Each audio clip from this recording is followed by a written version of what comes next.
너무 은혜로운 찬송이었습니다. 우리 사는 동안 구주의 이름을 찬송하는 저와 여러분이 되게 간절히 축복합니다. 오늘은 이제 지난주에 이어서 계속해서 소유리 문답, 장로교의 가장 기본이 되는 우리의 신앙의 근거를 통해 우리가 어떻게 신앙생활을 해야 되는지, 특별히 대한예수교 장로회 합동측에 소속되어 있는 오송생명교회가 어느 방향으로 나아가야 하는지를 탐구하는 시간입니다.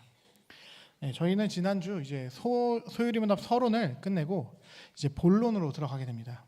전체 소유리 문답은 1부와 2부로 크게 무엇을 믿을 건지와 그리고 어떻게 살아낼 것인지, 어떻게 하나님을 기뻐하게 해드릴 수 있는지에 대해서 나누어서 설명하고 있습니다.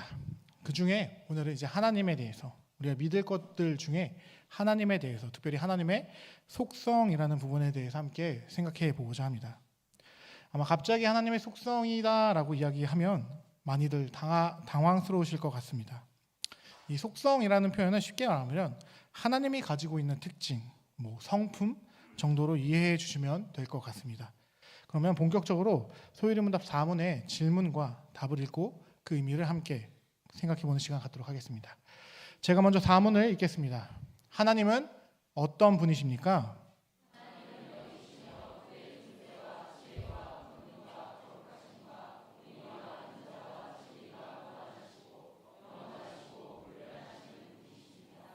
네, 잘 읽어주셨습니다. 사실 이 답의 내용을 다 이해한다라고 한다면 제가 오늘 따로 설교를 할 필요가 없습니다. 그러나 아마 어떤 분들은 이해하시는 분도 있겠지만 또 어떤 분들은 이거 근데 좀 더 자세히 듣고 싶다 하시는 분들이 있을 거라는 소망을 가지고 제가 한번 사문을 풀이해 보도록 하겠습니다. 일단 사문은 우리가 믿는 삼위일체의 하나님이 어떠한 분인지 성경의 모든 내용을 종합해서 아주 잘 정리해 주었습니다. 여러분이 가지고 계신 책을 보게 되면 책 문답 아래에 성경 구절이 아주 많이 붙어 있는 것을 보게 될 겁니다. 심지어 8개는 들어갈 자리가 없어서 그냥 문구로만 몇 장 몇 절, 무슨 성경 몇 장 몇 절 이렇게만 들어가 있는 것도 보이실 것입니다. 이 문답, 즉 사문은 그만큼 사람의 생각이 아니라 성경 전체가 가르치는 삼위일체 하나님에 대한 요약이다라는 것이죠. 그럼 천천히 11개 삼위 하나님이 가진 특성과 성품을 한번 말씀드려 보겠습니다. 일단 가장 먼저 살펴볼 것은 소유리 문답은 하나님에 대해서 이것부터 선포합니다. 하나님은 영이시니. 총회가 번역한 헌법책이나 인터넷에 검색하면 사문의 답이 하나님은 신이시다라고 번역되어 있는 경우가 있기도 합니다. 그러나 아닙니다. 원어인 영어로 보게 되면 사문의 시작은 이렇게 나옵니다. God is a spirit. 그냥 한국말로 번역하면 신은 영이다 라고 나온다라는 거예요. 한국식 기독교로 말하자면 하나님은 영이시니 라는 구절이죠. 그래서 사문의 가장 첫 번째 근거 구절이 요한복음 4장 24절 말씀이 나오고 있는 겁니다. 제가 한번 읽어보겠습니다. 하나님은 영이시니 예배하는 자가 영과 진리로 예배할지니라. 자, 그렇다면 여기서 말하는 하나님이 영이다 라는 말은 어떤 의미가 있을까요? 여러분은 이 영이라는 말을 들으면 가장 먼저 떠오르는 생각이 무엇인가요? 아마 보통의 인간은 하나님은 영이다라는 말을 듣게 되면 눈에 보이지 않는 연기 같은 건가? 뭔가 신비한 무언가인가? 라는 신비주의적 이단이죠. 그런 생각에 빠지기 쉽습니다. 그러면서 자연스럽게 연계되는 생각은 인간의 영혼과 같다라는 건가? 라는 생각을 하게 된다라는 거죠. 하나님이 영이시다라는 말은 우린 하나님이 우리와 같은 영혼이다라고 이해할 때가 있다라는 거예요. 그런데 성경이 말하고 있는 하나님은 영이시다라는 말은 그런 뜻이 아닙니다. 단순히 몸이 없다라는 뜻만도 아니고 막연한 기운 같다라는 것도 아니며 뭔가 신비적인 존재다라는 의미로 하나님은 영이다라는 말을 하고 있는 것이 아니다라는 거예요. 성경이 말하고 싶은 핵심은 하나님은, 삼위일체 하나님은 우리와 같은 피조물이 아니다라는 것을 가르치고자 한다라는 겁니다. 즉 이제 이런 걸 물이라고 표현하거든요. 피조물 할 때 물. 그래서 하나님은 물이 아니라 하나님은 영이다.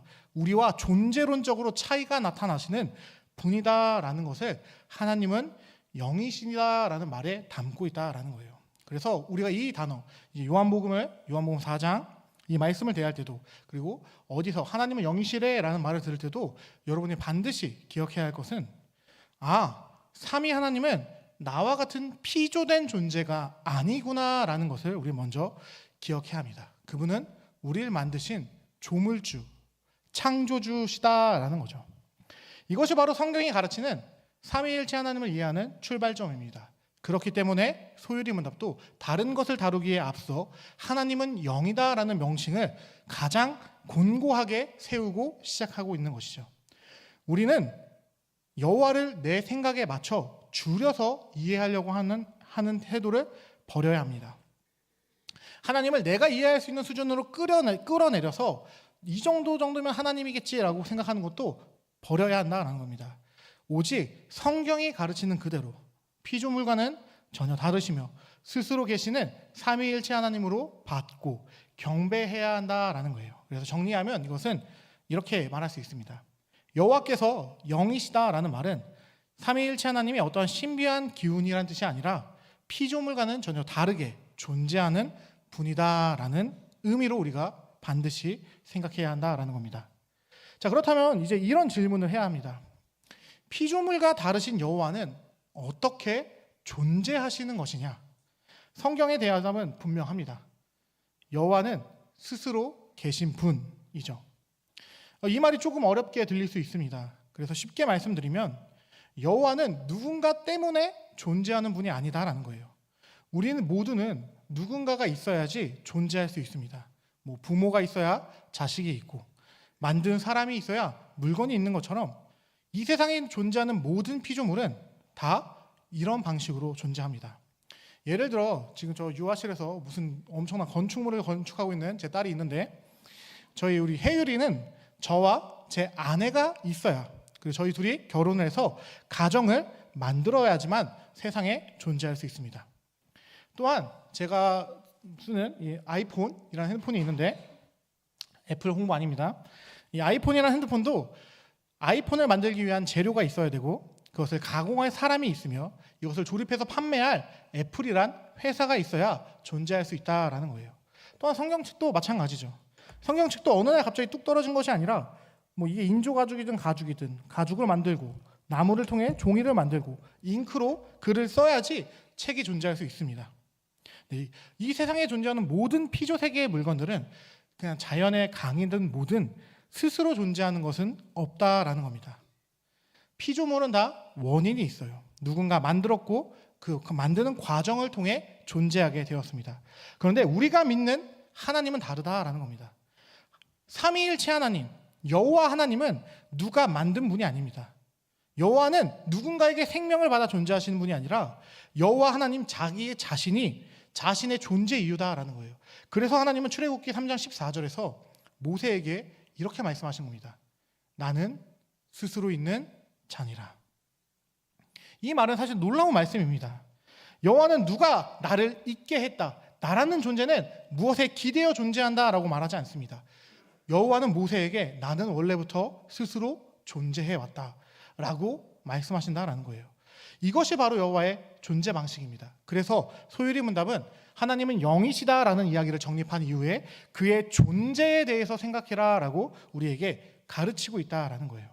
그리고 이 여호와 스스로 존재하시는 하나님이 신약에 와서는 예수 그리스도의 복음을 통해 우리가 한 가지 더 분명하게 알게 됩니다. 바로 하나님은 한 분이 아니라 삼위로 계시다, 삼위일체의 하나님이다라는 것을 예수님의 가르침을 통해 알 수 있게 된다라는 겁니다. 여기서 중요한 건 이렇게 생각하는 분이 간절히 없길 바랍니다. 어떤 분들은 성부가 제일 크고 위대하시고 성자는 그것보다 약간 못하고, 그리고 성령은 그것보다 좀 더 못해서 약간 삼위 하나님의 계급이 있다라고 생각하는 경우가 있어요. 그럴까요? 그런 생각을 하셨다면 그건 이단적인 생각입니다.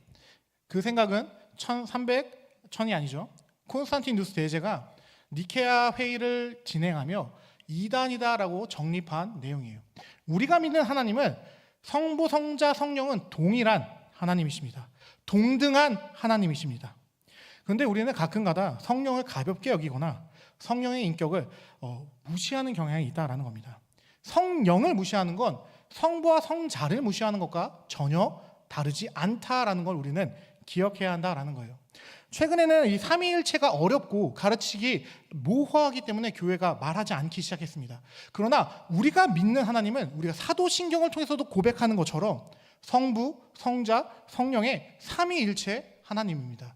여러분이 반드시 이 지점을 정확하게 인지하고 가셔야 된다는 거예요. 그리고 성부, 성자, 성령은 누군가에게 성자가 성부가 있어야지 존재하는 게 아니라 성부, 성자, 성령 스스로 그 세 분 전체가 한 분 하나님으로서 스스로 존재하는 분이다라는 것을 우리는 믿어야 한다라는 겁니다. 네. 정리하면 그래서 이렇게 말씀드릴 수 있을 것 같아요. 하나님은 피조물과 다릅니다. 피조물은 다른 것들에 의해서 존재합니다. 그러나 성부, 성자, 성령의 삼위일체 하나님은 그 무엇에게도 의지하지 않고 스스로가 자신의 존재의 기원이다라는 겁니다. 자, 그럼 이제 다음으로 삼위일체 하나님의 성품에 대해서도 한번 살펴보려고 합니다. 소유리문답은 여호와께 지혜로우시고 권능이 있으시고 거룩하시고 공의로우시고 인자하시고 진리다라고 우리에게 말해주고 있습니다. 그런데 여기서 한 가지 질문이 생깁니다. 이런 성품들은 삼위 하나님에게만 있는 것인가? 라는 지점을 우리는 생각해 봐야 한다라는 거예요. 이게 어떤 말이냐? 지금 제가 말씀드린 지혜, 권능, 거룩, 공의, 인자, 진리가 하나님만 갖고 있는 것이냐? 아니면 인간에게도 있냐라는 걸 우리가 생각해 봐야 한다라는 겁니다. 사실 이 성품들은 인간에게도 어느 정도 나타납니다. 어떤 사람들은 지혜로워 보이는 사람들도 있고 어떤 사람은 정의로운 사람이 있기도 하며 또 어떤 사람은 인자가 넘치는 사람을 보기도 한다라는 거예요. 자, 그렇다면 왜 소유리문답은 이 인간에게도 있는 이 성품을 하나님의 성품이다라고 이야기하고 있느냐? 핵심은 이것입니다. 그 성품들, 공의와 지혜와 권능과 거룩과 인자가 그 진리가 근원이 누구이냐라는 것을 알라라는 거예요. 인간에게 지혜와 정의와 인자함이 조금은 나타날 수 있습니다.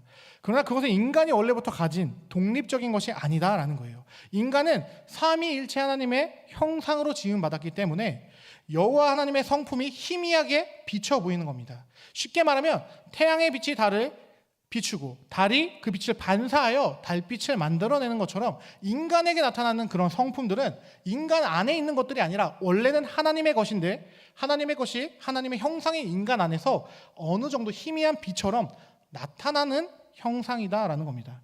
그래서 우리는 여호와께 지혜를 구하기도 하고 그의 권능으로 우리를 지켜달라고 기도도 하며 그의 거룩과 공의와 인자를 담게 해달라라고 기도한다라는 거예요. 왜냐하면 이 모든 속성의 시작과 근원이 삼위일체 하나님이시기 때문이다라는 겁니다. 그런데 여기서 꼭 기억해야 하는 것이 하나 더 있습니다. 여러분은 하나님 하면 제일 먼저 떠오르는 단어가 있으신가요?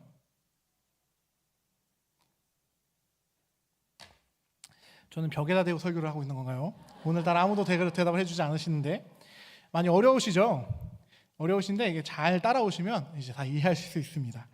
중요한 건 제가 지금 던진 질문의 핵심은 우리는 하나님이라는 단어를 들으면 내 머릿속에 떠오르는 무언가 단어 하나가 있다라는 거예요. 어떤 사람들은 사랑의 하나님, 어떤 사람들은 공의의 하나님, 어떤 사람들은 자비의 하나님 등등등 자신의 마음속에 하나님을 하나의 속성에 가두는 행동을 합니다. 이거 맞는 행동일까요? 총신대학교에서 제가 배울 때 교수님은 저한테 이렇게 말했습니다. 그건 성경의 하나님이 아니라 우상 숭배다. 하나님은 한 속성 안에 갇히지 않으십니다. 모든 속성을 다 합쳐도 하나님보다 작아요. 하나님이 모든 속성보다 크신 분이다라는 겁니다. 그렇기 때문에 우리는 어떠한 속성의 하나님을 가두려는 태도를 버려야 한다라는 거예요. 하나님을 사랑으로만 말하거나 공의로만 말하거나 어떤 능력으로만 말하는 것은 성경이 가르치는 하나님이 아니다라는 겁니다. 하나님 분명히 사랑이시고 공의로우시며 거룩하시고 또한 인자하시고 지혜로우시지만 계속 말씀드리는 것처럼 그 성품들이 따로따로 떨어진 조각처럼 하나님을 지지하는 게 아니라 하나님이란 제일 거대한 분 안에 사랑이 이만큼 있는 거예요. 근데 이 사랑이 인간이 가진 사랑보다 더 큰 거고, 공의도 이만큼 있는 거예요. 근데 이 공의도 인간이 가진 정의나 그 무엇보다 더 큰 겁니다. 그렇기 때문에 한 속성을 가지고, 하나님은 이만하신데, 더 좋은 비유를 하고 싶은데 없어서, 이만한 사랑을 가지고 사랑의 하나님이라고 말하는 건 성경 전체가 말하는 조화로운 하나님을 보는 게 아니라, 내가 만들고 싶은 신을 만들어 놓고 하나님은 이래야 돼요 라고 말하고 있는 것과 다르지 않다라는 겁니다. 진짜 이게 제가 엄청 머리를 짜면서 이거 비유를 어떻게 설명할 수 있을까 하다가 딱 하나의 비유가 생각나는데, 정확한 비유인지 모르겠어요. 한번 들어봐 주세요. 햇빛은 하나죠. 햇빛은 해로부터 우리에게 비춰주는데, 그 햇빛을 통해 우리는 뭘 느끼냐면 두 가지를 느낍니다. 밝음과 따뜻함. 그렇죠? 요즘에도 많이 따뜻해졌는데 봄이 오고 있나 봐요. 네. 태양의 빛을 통해서 우리는 밝음과 따뜻함을 함께 느끼지만, 그 두 개를 나누어서 햇빛을 설명할 수 있을까요? 이거 더 어려운 질문이었나요? 그러면 잊어주세요. 그냥 우리 하나님이 더 크고, 하나님의 속성은 하나님 안에 작은 알갱이들과 같다라고 생각하시면 됩니다. 그렇기 때문에 하나의 속성의 하나님을 가두려는 태도보다는, 우리가 하나님을 기억할 때 제일 먼저 기억해야 되는 태도는 삼위일체로 스스로 존재하는 하나님이다라는 것을 먼저 기억해야 한다는 거예요. 그래서 소요리 문답도 그는 영이신데, 그는 피조물과 다른 영이신데 그의 존재 방식은 스스로 존재하시고 삼위일체이셔. 근데 그 하나님이 인자와 진리와 거룩과 공의와 이것들을 가지고 계신 거야. 근데 이것들 하나를 가지고 하나님을 설명하려고 하면 무조건 너는 오류에 빠질 수밖에 없어를 설명하고 있는 게 사문의 여기까지의 내용이다라는 겁니다. 이해가 되셨습니까? 저 지금 식은땀이 흘러요. 이걸 어떻게 이해시켜야 될지.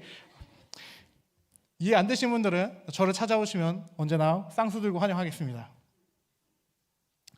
그래서 우리는 이제 간단하게 말하면 삼위일체 하나님의 우리의 모든 성품의 근원이시지만, 그 성품들 하나하나가 하나님을 다 설명하지 못한다 정도만 기억해 주시면 됩니다. 자, 그럼 마지막으로 소요리 문답은 삼위 하나님은 무한하시고 영원하시고 불변하시는 분이다라고 우리에게 설명해 줍니다. 먼저 성경은 삼위 하나님을 향해 무한하다라고 말해요. 오늘 본문 12절과 15절을 한번 같이 읽어볼게요. 띄워주시면 감사하겠습니다. 시작. 누가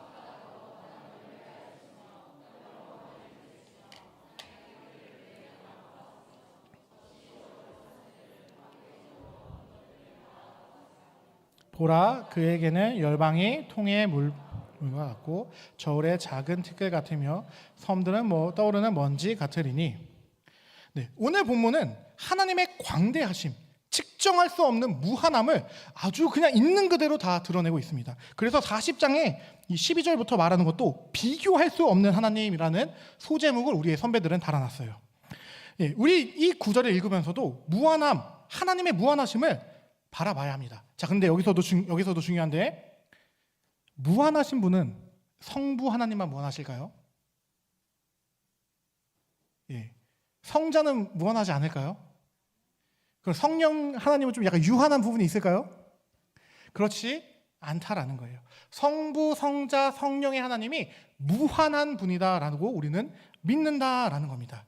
왜냐? 이 속성, 무한하다라는 속성은 각 위격에게 돌려지는, 성부 하나님, 성자 예수님, 성령 하나님에게 돌려지는 게 아니라 그분들의 일체성인 신성 안에 있는 것이기 때문에 우리는 이 세 분 모두가 무한한 힘을 가진 무한한 존재이신 하나님이다라고 이해한다라는 거예요. 성경은 계속해서 인간과 하나님을 이렇게 계속 비교합니다. 그래서 하나님의 광대하심을, 그 무한하심을 강조하면서 우리에게 가르쳐주고 있다라는 거예요. 그분은 존재적으로, 질적으로 우리와 차이가 확실합니다. 자, 그러면 우리 하나님이 무한하다고 하면 그 무한한 하나님을 다 이해할 수 있을까요? 자, 무한을 다 이해하는 순간 우리는 무한한 존재가 돼요. 그렇죠? 무한을 이해할 수 없어요. 수적으로도 무한을 다 표현할 수 있을까요? 수학도 무한을 다 표현하지 못합니다. 왜냐? 무한이라는 것 자체가 한계가 없는, 끝이 없는이라는 의미를 갖고 있기 때문에 그렇습니다. 그래서 개혁주의 신학은 이러한 무한한 하나님을 대할 때 이렇게 말을 합니다. 유한은 무한을 이해할 수 없다. 간단하게 설명하면 이렇게 이해하시면 됩니다. 여러분이 삼위일체 하나님과 그분의 존재성을 다 이해하는 순간 여러분 하나님이 되실 수 있어요. 여러분이 하나님을 다 완벽하게 막 이해해서 설명하고 풀어내고 다 기록해낼 수 있다. 여러분은 하나님이 되실 수 있습니다. 자, 그러면 여기 반대로 이 성경에 기록되어 있는 하나님의 얼마 정도가 기록되어 있을까요? 우리는 이것을 통해서만 하나님을 볼 수 있어요. 그렇죠? 우리는 100% 하나님을 성경으로만 만날 수 있는데 무한한 하나님을 유한한 오류 덩어리 인간의 글로 적었다라고 했을 때 얼마를 담을 수 있을까요? 제가 배운 신학에서는 0.1%라도 담았으면 정말 많이 담은 걸 것이다 라고 이야기합니다. 하나님을 다 담은 게 아니에요. 그럼 성경은 우리에게 무엇을 가르쳐주는 책일까요? 하나님이, 그 삼위 하나님이 인간을 어떻게 구원하시겠다라는 그 구원 계획을 100%로 담아놓은 책이다라는 겁니다. 그래서 우리 담임 목사님께서 말씀하시죠. 여러분 성경을 세가족 신방 하셔야지만 좀 아시는 건데 여러분 성경을 뭐라고 생각하십니까? 우리 담임 목사님께서 말씀하시죠. 러브레터다. 네, 답을 알려드렸어요. 나중에 담임 목사님이 여쭤보시면 대답해 주세요.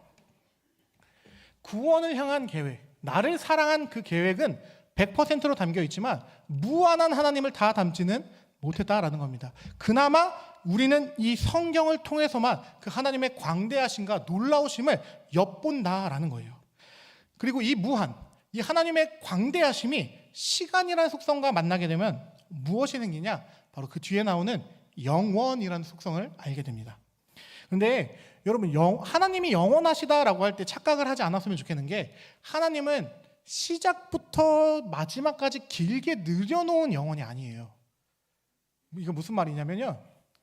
인간은 우리도 나중에 영원한 존재가 돼요. 그렇죠? 예수님이 이 땅에 다시 오시는 순간 부활체를 입고 우리도 영원한 하나님 나라에 들어가서 영원히 살게 됩니다. 근데 인간의 영혼은 시작이 있어요. 여러분 다 엄마 뱃속에서 태어나셨잖아요. 그렇죠? 저도 그래요. 설마 뭐 스스로 존재하신 분 없죠? 있으면 안 돼요. 엄마 뱃속으로부터 태어난 그 순간부터 죽고 나서 부활하고 부활부터 영원한 시간을 살아가는 존재로 우리는 존재합니다. 그게 인간의 영혼이에요. 그리고 인간이 소망하는 그리스도의 나라에 들어가는 상태고, 그런데 하나님은 시간에 구애받을까요? 정말 똑똑하십니다. 하나님은 시간을 만드신 분이에요.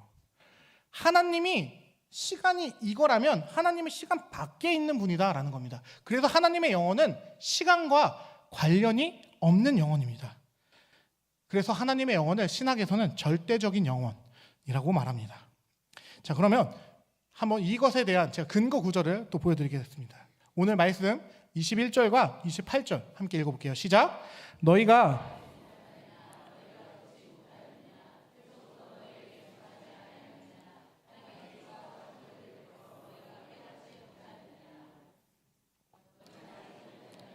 듣지 못하였느냐? 영원하신 하나님 여호와 땅끝까지 창조하신 이는 좋습니다. 자, 시영아, 여호와는 언제부터 계셨니? 그렇죠.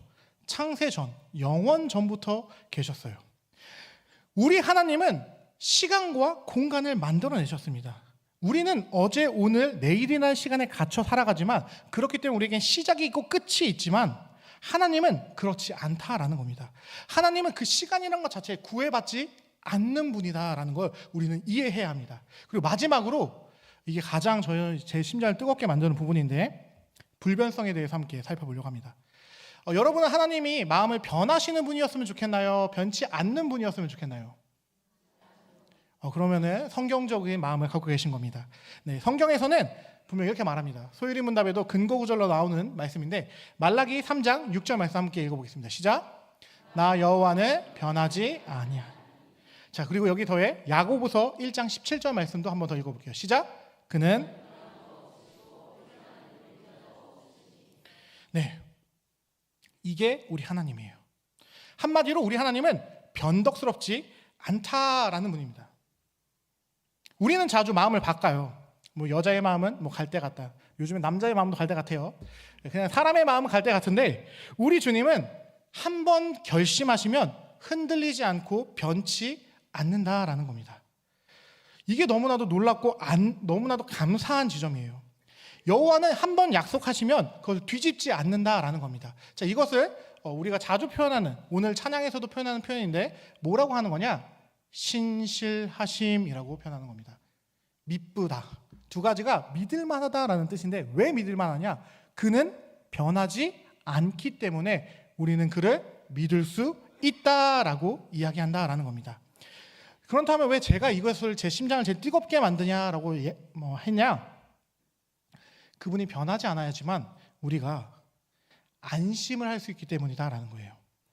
왜냐하면 그분이 오늘은 나를 사랑했다가 내일은 만약 변하는 분이라고 하면 저를 버릴 수 있잖아요. 얼마나 무서워요.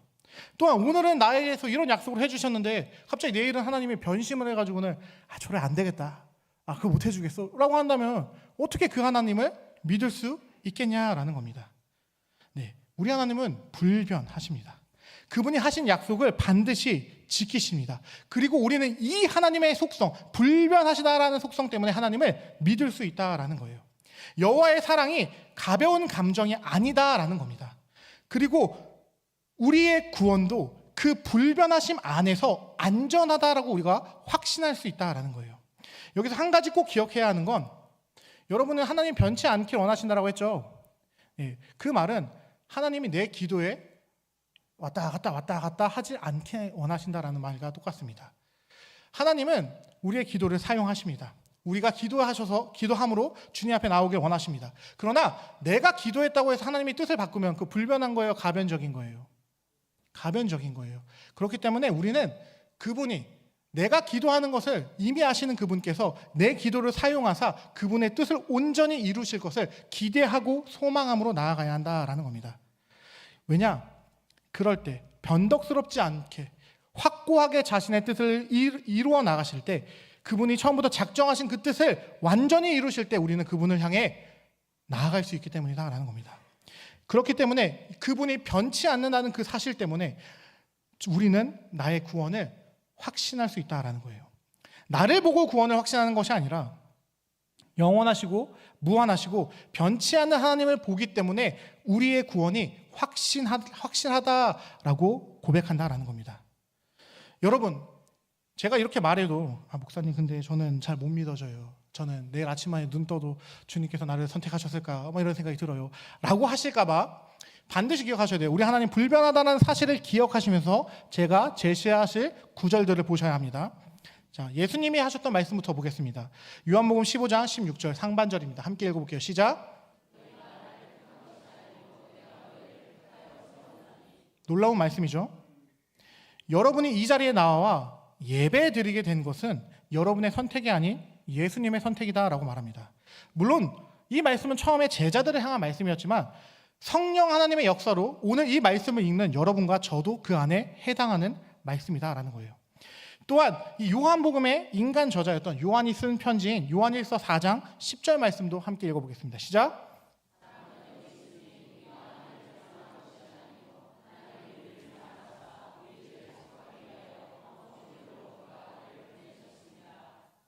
지금 뭐라고 얘기합니까? 여러분은 하나님을 사랑한 적이 없대요. 하나님이 여러분을 먼저 사랑하셨다라고 합니다. 심지어 여러분의 죄를 사하기 위해서 화목제물로 아들을 주신 분도 하나님이시다라고 말합니다. 여기서 끝이 아닙니다. 바울이 쓴 기독교 교리의 핵심 로마서 5장 8절 말씀 함께 읽어보겠습니다. 시작. 우리가 아직 죄인 되었을 때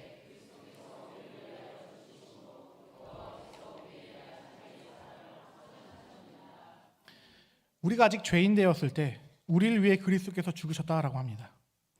우리가 죄인일 때 우리를 선택했다라고 합니다. 이 놀라운 세 구절은 우리에게 무엇을 가르쳐주냐? 이 세 구절이 하나님은 변치 않아요랑 연결되면 여러분은 아직 죄인이며 하나님을 사랑한 적도 없을 때 하나님이 우리를 먼저 선택하셨고 사랑하셨다라는 겁니다. 그래서 자녀 삼으셨다라는 이야기를 할 수 있다는 거예요.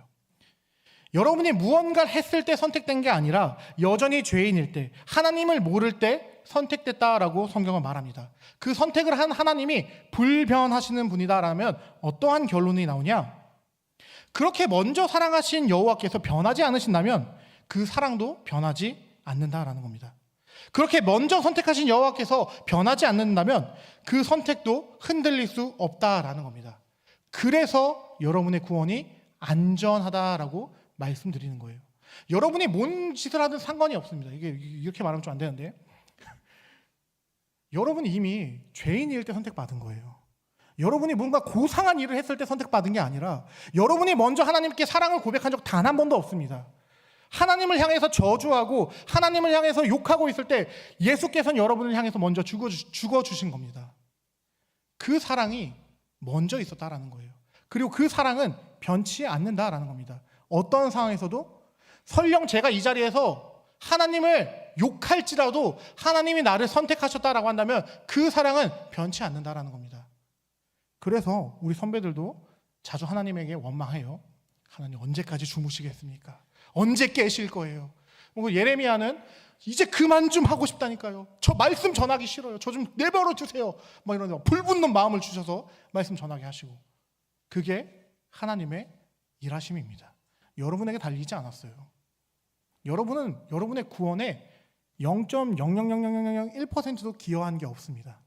그냥 하나님께서 여러분을 사랑하기로 선택하셔서 이 자리에 앉혀 놓았다라는 겁니다. 그게 예수님께서 말씀하시고 예수님의 사랑받는 제자라고 했던 요한이 말하고 기독교 교리를 정립한 바울이 가르친 진리입니다. 반박하시면 예수님한테 따지세요. 전 모릅니다. 이제 말씀을 맺도록 하겠습니다. 오늘 우리는 소위리문답 4문을 통해 우리가 믿는 삼위일체 하나님이 어떠한 분인지 이 성경 다 찾아보기는 힘드니 성경의 모든 내용을 종합해준 소위리문답 4문을 통해 성경 몇 구절을 통해 살펴보았습니다. 삼위일체 하나님은 우리와 같은 피조물이 아니십니다. 그분은 스스로 계신 분이고 지혜와 권능과 거룩과 공의와 인자와 진리의 근원이신 분입니다. 또한 그분은 무한하고 영원하고 불변하시는 분입니다. 그러므로 우리는 삼위일체 하나님을 내 생각에 맞춰 줄여서 이해하려는 태도를 내려놓으시길 축복합니다. 내가 이해할 수 있는 만큼 받아들이려고 해서는 안 됩니다. 성경이 가르치는 그대로 크시고 높으신 분, 그분 그대로 믿고 경배해야 합니다. 그런데 오늘 더 놀라운 사실은 그 크시고 높으신 삼위일체 하나님께서 우리를 먼저 사랑해 주셨다라는 겁니다. 우리가 먼저 사랑한 적 없습니다. 먼저 주님을 선택한 적도 없습니다. 그런데 우리가 아직 죄인 되었을 때, 하나님의 원수 되었을 때 삼위일체 하나님께서 먼저 나를 사랑하셔서 그 구원을 계획하시고 예수께서는 그 구원을 성취하시고 그리고 성령께서는 우리 마음에 찾아오셔서 예수께서 성취하신 구원을 여러분에게 적용시켜 주셨다라는 겁니다. 그래서 결국 우리는 절대 구원에서 떨어질래야 떨어질 수가 없습니다. 주님이 변하지 않는 이상 우리의 구원은 무한하시고 영원하시고 변치 않으신 삼위 하나님께 달려있다는 사실을 믿으시길 바랍니다. 그리고 이것이 여러분의 참된 위로가 되길 축복합니다. 여러분의 모습에 따르는 게 아니에요. 그냥 하나님은 여러분을 사랑하시기로 선택했습니다. 그의 기쁘신 뜻 가운데서. 그래서 이 사실을 알기 때문에 우리가 뭐 할 수 있는 거냐? 하나님을 기뻐할 수 있는 겁니다. 제가 지난주에 말씀드렸죠. 우리는 하나님을 기뻐함으로써 그분께 영광 올려드려야 한다. 우리가 기뻐할 수 있는 가장 큰 근원의 이유는 내가 먼저 선택한 적 없는데 그 놀랍고도 광대하신 그분이 나를 먼저 선택하시고 나를 이끌어 가시는구나라는 그 사실에서 먼저 시작한다라는 것을 기억하시길 바랍니다. 그러므로 삼위일체 하나님을 바로 알고 바로 믿어 나아가는 저와 여러분들에게 간절히 바랍니다. 영원 전부터예요. 영원 전부터 변하시지 않는 그분이 사랑과 언약을 붙들고 구원의 확신을 가지고 우리를 이끌어 가십니다. 그 삼위 하나님을 한 주간 즐거워하시는 저와 여러분이 되길 간절히 축복드립니다. 그럼 이 시간 제가 말씀 기억하며 기도하도록 하겠습니다.